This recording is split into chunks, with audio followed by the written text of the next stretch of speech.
Praise the lord everyone. प्रभु की स्तुति हो एक बार फिर से आज के सुंदर और आशीषित दिन के लिए। प्रभु का धन्यवाद करता हूं कि प्रभु ने पुनः फिर से हमको जोड़ा है कि हम सब मिलकर उसके नाम का धन्यवाद करें। हर एक सुबह मेरे प्रियो मैं आपके साथ जुड़ता हूं और प्रयास करता हूं कि प्रभु के उस वचन को, जिस पुस्तक का हम अध्ययन कर रहे हैं, जिस पुस्तक का हम मनन कर रहे हैं, उस हर एक अध्याय को आपके बीच में लेकर आने वाला हो सकूं। और प्रयास ये करता हूं कि थोड़े से समय में हम प्रभु के वचन का मनन कर सकें। आज पुनः मैं आपके बीच में होशे नबी की पुस्तक और उसका 7वें अध्याय की ओर आपके ध्यान को केंद्रित करना चाहूंगा। और अभी तक हमने लगभग 6 अध्याय पूरे कर लिए हैं और आज हम 7वें अध्याय की ओर ध्यान को केंद्रित करेंगे। 7वां अध्याय कुछ इस प्रकार से बात करता है, जब मैं इज़राइल को चंगा करता हूं तब एप्रैम का अधर्म और शोमरोन की बुराई प्रकट हो जाती है। वे छल से काम करते हैं, चोर भीतर घुसता और डाकुओं का दल बाहर छीन लेता है। तो भी वे नहीं सोचते कि यहोवा हमारी सारी बुराई को स्मरण रखता है। इसलिए अब वे अपने कामों के जाल में फंसेंगे, क्योंकि उनके कार्य मेरी दृष्टि में बने हैं। मेरे प्रियो, परमेश्वर होशे के द्वारा अपने लोगों को इस संदेश को दे रहा है कि तुम जो कुछ भी कर रहे हो, तुम ये सोचते हो कि मुझे किसी बात की खबर नहीं, मुझे कुछ नहीं मालूम। अक्सर हमारी और आपकी जिंदगी भी कुछ ऐसी होती है, हम सोचते हैं कि हमारे प्रभु को कुछ नहीं मालूम। आज कितने ऐसे लोग हैं जो इस प्रकार से अपने जीवन को या अपने जीवन में उन क्रियाकलापों को करते हैं और वो ये सोचते हैं कि परमेश्वर को उनके कामों के बारे में कुछ नहीं पता। लेकिन ऐसा नहीं है मेरे प्रियो। प्रभु हमारे उठने बैठने और चलने फिरने को जानता है, जैसा कि बीते अध्याय में हम पढ़ चुके हैं। हम उससे कुछ नहीं छुपा सकते। दूसरे अर्थों में अगर कहा जाए तो जब परमेश्वर ने होशे को बुलाया तो होशे लोगों के इस गतिविधि को देखकर बहुत ही चिंतित हुआ और उसने परमेश्वर के उस संदेश को उस समय के लोगों के बीच में प्रसारित किया और संदेश को दिया। और वो ये संदेश ये था कि वे अपने जीवन में सच्चा पश्चाताप करें, अपने बुरे कामों से अपने मन को फिराएं और परमेश्वर की आज्ञा के अनुसार अपने जीवन को जिएं। लेकिन हमेशा ये देखा गया है कि वो प्रजा जो प्रभु की चुनी हुई प्रजा थी, वो उन्होंने हमेशा अपने जीवन में प्रभु को धोखा दिया और वो किया जो परमेश्वर को पसंद नहीं था। जब हम 7वें अध्याय में आते हैं और 6वें अध्याय में आते हैं तो हम इस बात को देखते हैं कि उन्होंने ये सोचा कि हम अगर कोई गुनाह कर रहे हैं तो हम जो निर्धारित व्यवस्था है उसके द्वारा हम अपने उस बलिदान को, जो पाप का बलिदान है, उस पाप बलि को हम चढ़ा देंगे और अपने पापों से हम पश्चाताप कर लेंगे।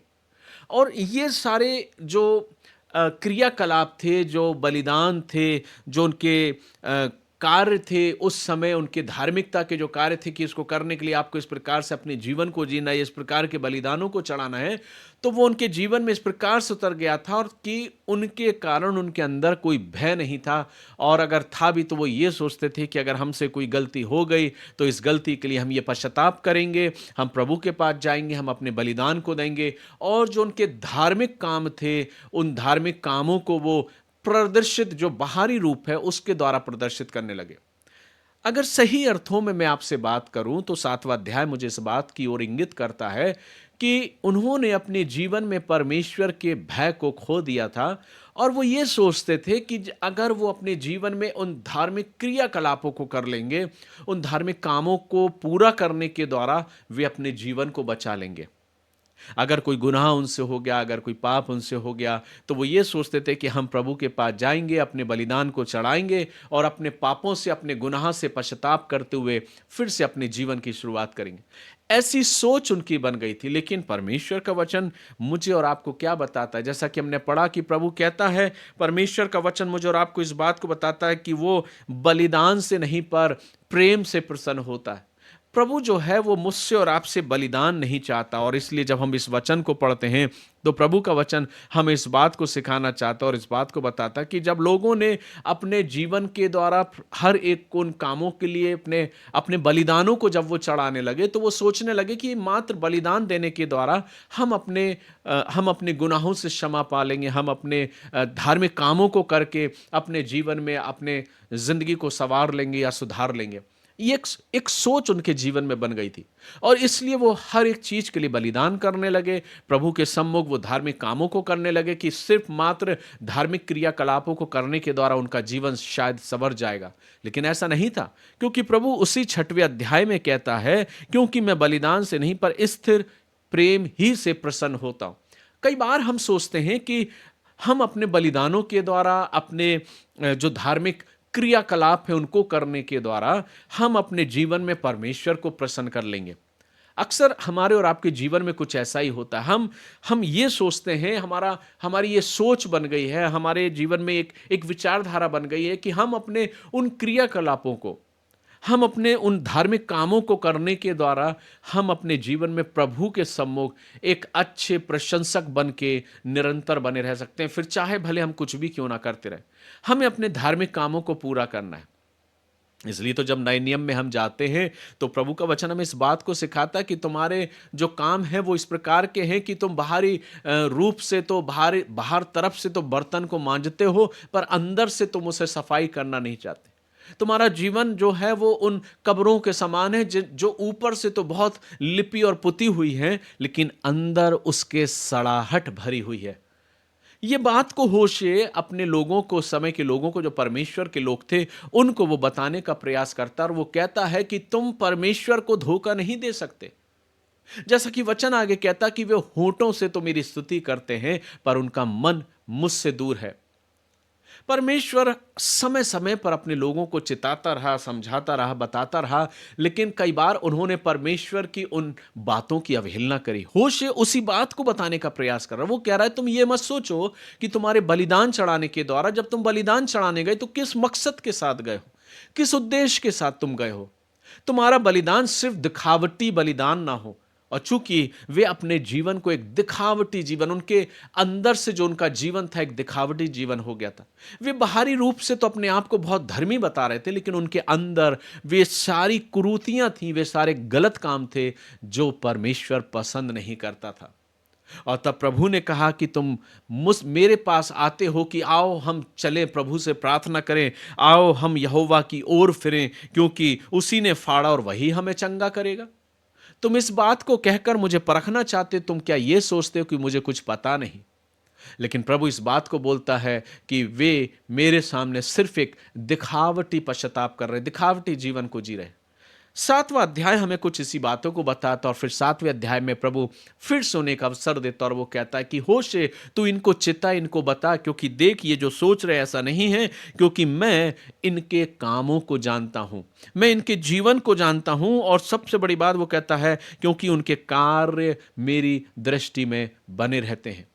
आगे जब अध्याय को पढ़ेंगे तो लिखा है, वे राजा को बुराई करने से और हाकिमों को झूठ बोलने से आनंदित करते हैं। वे सब के सब व्यभिचारी हैं। वे उस तंदूर के समान है जिसको पकाने वाला गर्म करता, पर जब तक आंधा गूथा नहीं जाता और खमीर से फूल नहीं चुकता तब तक वह आग को नहीं उस्काता।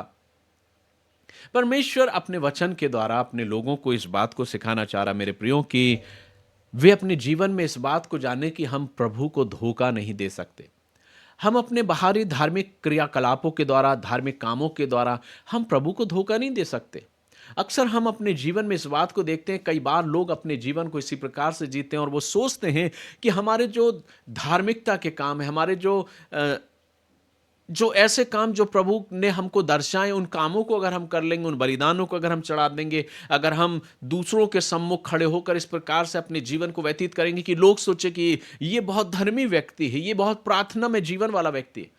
लेकिन प्रभु हमारे आंतरिक मन को जानता है, प्रभु हमारे हृदय की बातों को जानता है, तो हमें बहुत सचेत रहना है। आज इस 7वें अध्याय के द्वारा हम इस निष्कर्ष पर पहुंचते मेरे प्रियो, और आज का जो मनन मैं आपके बीच में रखना चाहता हूं वो ये कि हम कभी भी प्रभु को धोखा नहीं दे सकते। इस बात को हम जितना जल्दी समझ जाए उतनी अच्छी बात है। और अपने जीवन का एनालाइज करें, अपने जीवन को हम जांचें कि हम किसको धोखा दे रहे हैं। हो सकता है आप अपने लोगों को धोखा दे सकते हैं, आप अपने परिवार को धोखा दे सकते हैं, आप अपने आप को धोखा दे सकते हैं, लेकिन कोई परमेश्वर को धोखा नहीं दे सकता। हो सकता है आपकी बातों से, आपके लुभाने वाले वचनों से, आपकी लुभाने वाली बातों से लोग भ्रमित हो जाएं, लेकिन प्रभु भ्रमित नहीं होता मेरे प्रियो। इसलिए मेरे लिए सबसे जरूरी है, क्योंकि वचन कहता कि मैं तुम्हारा न्याय करूंगा, तुम्हारे काम मेरी दृष्टि में बने रहते हैं, इसलिए सचेत रहे। फिर से परमेश्वर एक आह्वान दे रहा है सच्चे पश्चाताप को, और वही दर्शा रहा है कि हम अपने दिखावटी जीवन से फिरे, प्रभु के सम्मुख आए, सच्चा पश्चाताप करें और दिल की गहराई से उसकी इबादत और आराधना करें। इसलिए तो वचन कहता है कि प्रभु ऐसे आराधकों को ढूंढता है, ऐसे आराधकों को खोज रहा है जो उसकी भक्ति, उसकी आराधना आत्मा और सच्चाई के साथ करें। आज बहुत से आराधक हैं मेरे प्रियो, बहुत से लोग हैं जो प्रभु के सम्मुख अपनी आराधना को प्रस्तुत करते हैं।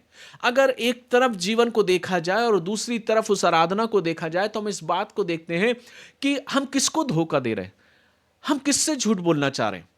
अक्सर ये बात आप जानते हैं, जब हम वचन को पढ़ते हैं तो हम इस बात को देखते हैं कि प्रभु कहता है कि प्रभु परमेश्वर अपने ऐसे आराधकों को ढूंढ रहे हैं जो आत्मा और सच्चाई के साथ उसकी आराधना करें। ऐसे कितने लोग हैं जो आसपास के वातावरण में हमें दिख जाएंगे, जो जिनके जीवन को पहले हम सोचते थे कि इनका जीवन बहुत आत्मिक जीवन है, बहुत धार्मिक जीवन है, लेकिन जब हम उनकी जिंदगी को, उनके जीवन, उनके क्रियाकलापों को, उनके व्यवहार को देखते हैं तो ऐसा प्रतीत नजर आता है कि यह सब कुछ तो एक दिखावटीपन है। मेरे प्रियो, अपने आप को दिखावटीपन से उभारना है और जो हम हैं वैसा ही हमें अपने आप को प्रस्तुत करना है, लेकिन अपने आप को यह तैयार करना है कि हम प्रभु के वचन के अनुसार और प्रभु जैसा हमसे चाहता वैसे जीवन को जिए। दिखावटी जीवन से कुछ नहीं मेरे प्रियो, क्योंकि प्रभु कहता है मनुष्यों का तौलना तो बाहर सा होता है, मनुष्य बाहरी रूप को देखता है, लेकिन परमेश्वर हमारे आंतरिक जीवन को देखता है। कई बार हम इंसान के बाहरी रूप को देखकर कहते हैं ये बहुत धर्मी व्यक्ति है, ये बहुत प्रार्थना में व्यक्ति है, ये तो प्रभु का बहुत सच्चा सज्जन है, बहुत भक्त जन है, प्रभु से बहुत प्रेम करता है। लेकिन जब हम क्रियाकलापों को देखते हैं तो हम इस बात को पाते हैं कि हमने कभी ऐसी कल्पना नहीं करी थी, हमने कभी ऐसा सोचा नहीं था। हम दूर क्यों जाएं, हम वचन में ही जाएं तो हम वचन में देखते हैं यहूदा इस्करियोती के बारे में। यहूदा इस्करियोती के विषय में जब भी कभी हम बात करते हैं तो उसके जीवन के बारे में हम सीखते हैं कि वो कई बार परमेश्वर के साथ, प्रभु के साथ जब वो अपनी सेवकाई को किया तो कई बार वो ऐसी चिंता व्यक्त करता था जैसे उसे गरीबों की बहुत चिंता है, अनाथों की बहुत फिक्र है, और वो अपने उस वक्तव्य के द्वारा इस बात को प्रदर्शित करता था। लेकिन वास्तविकता यह थी कि वो चोर था, वो धोखेबाज था, और उसने अंततः धोखा किया और प्रभु को धोखे के द्वारा पकड़वा भी दिया, मात्र 30 चांदी के सिक्कों में।